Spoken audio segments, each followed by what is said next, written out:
ನೋಡಿ ಎಂಟ್ರಿನೇ ಮಸ್ತಾಗಿದೆ.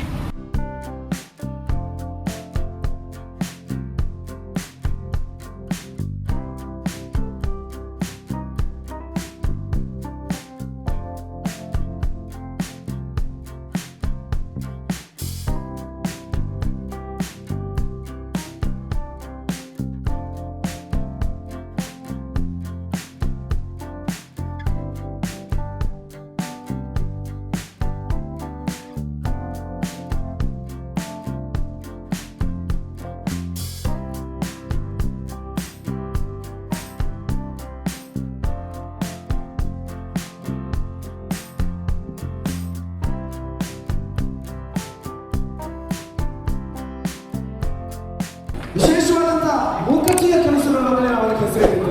ಶಿವರಾಮ ಕಾರಂತರ ಕಾದಂಬರಿ ಮೂಕಜ್ಜಿಯ ಕನಸುಗಳು ಅನ್ನುವಂಥ ಈ ಕಾದಂಬರಿ ಇತ್ತಲ್ಲ, ಜ್ಞಾನಪೀಠ ತಂದಂಥದ್ದು ನಮ್ಮೂರಿನ ಹೆಮ್ಮೆ. ಬುಕ್ ತಕಣೆ ಬುಕ್ ಈ ಮುಖಾಂತರ ಉದ್ಘಾಟನೆ ಆಯಿತು. ಮುಂದಿನ 2 ದಿನಗಳ ಕಾಲ ಸಾಹಿತ್ಯಾಸಕ್ತರ ಹಬ್ಬ ಪುಸ್ತಕ ಮಳಿಗೆ ಇದೀಗ ಕುಂದಾಪುರದ ಹಬ್ಬದ ಈ ಹಬ್ಬದ ನನಗೆ ಶುರುವಾಯಿತು ಅಂತ ಹೆಬ್ಬಾಗಿದ್ದೇನೆ. ಬುಕ್ ತಕಣೆ ಬುಕ್ ಮೂಕಜ್ಜಿಯ ಕನಸುಗಳು ಪುಸ್ತಕ ಪ್ರದರ್ಶನ ಮತ್ತು ಮಾರಾಟದ ಈ ಮಳಿಗೆಯನ್ನು ಉದ್ಘಾಟನೆ ಮಾಡಿದಂತ ಅಜಿತ್ ಹೆಗಡೆ ಶಾಲೆ ಅವರ ಆಯುಕ್ತರು ನಮ್ಮೆಲ್ಲರಿಗೋಸ್ಕರ ಒಂದೆರಡು ಮಾತಾಡಿದೆ. ನೋಡಿ ನಾ ಕೇಳ್ತಾ ಇದ್ದೆ, ಒಂದೆರಡು ಮಾತಾಡಿದೆ ಅಜಿತ್ ಹೆಗಡೆ ಶಾಲೆ. ಬಹಳ ಖುಷಿ ಆಗ್ತದೆ. ಕುಂದಾಪುರ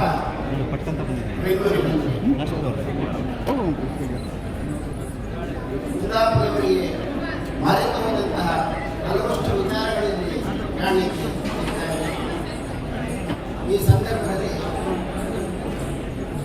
ಈ ಪುಸ್ತಕ ಮಳಿಗೆಗಳ ಉದ್ಘಾಟನೆ ನಾವು ಸಂದರ್ಭದಲ್ಲಿ ಅಂತ ನಾನು ಅಂದ್ಕೊಳ್ತೇನೆ. ಯಾಕಂದರೆ ನಮ್ಮ ಕಾಲದಲ್ಲೆಲ್ಲ ಓದುವುದೇ ಮನೋರಂಜನೆ ಆಗಿದೆ. ನಾನು ಎಲ್ಲವನ್ನೂ ನೋಡಿದ್ದೀನಿ. ಎಲ್ಲ ಅಂದರೆ ರೇಡಿಯೋದಿಂದ ಹಿಡಿದು ಈಗ ಸೂಪರ್ ಕಂಪ್ಯೂಟರ್ ಬಂದಿದೆ ಅಂತ ಎಲ್ಲವನ್ನೂ ನಾವು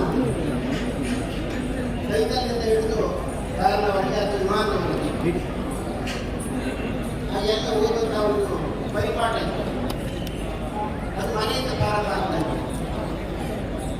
ಅಮ್ಮ ಹಪ್ಪಳ ಕೊಟ್ಕೊಂಡ್ರೆ ಹಪ್ಪಳ ಹರಿದೋದ್ರೆ ಅಮ್ಮ ಹಪ್ಪಳ ಸಾಕು ಬೇರೆ ಕಡೆಯಿಂದ ಅಮ್ಮ ಒಂದು ಸರ್ವಜ್ಞನ ವಚನ ಹೇಳಿ, ಬರುಕು ಹಪ್ಪಳ ಲೇಸು, ಮುರುಕು ಹೋಳಿಗೆ ಲೇಸು, ಮುರುಕು ರೂಪಣಲೆ ಬಲು ಲೇಸು, ಪಾಯಸದ ಸುರುಕು ಲೇಸಂತ ಸಂಗೀತ.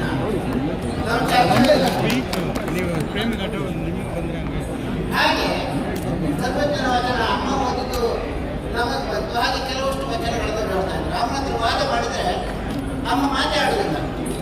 ಒಂದು ಸರ್ವಜ್ಞನ ವಚನ, 6 ಗಂಟೆವರೆಗೆ ಆಹಾರ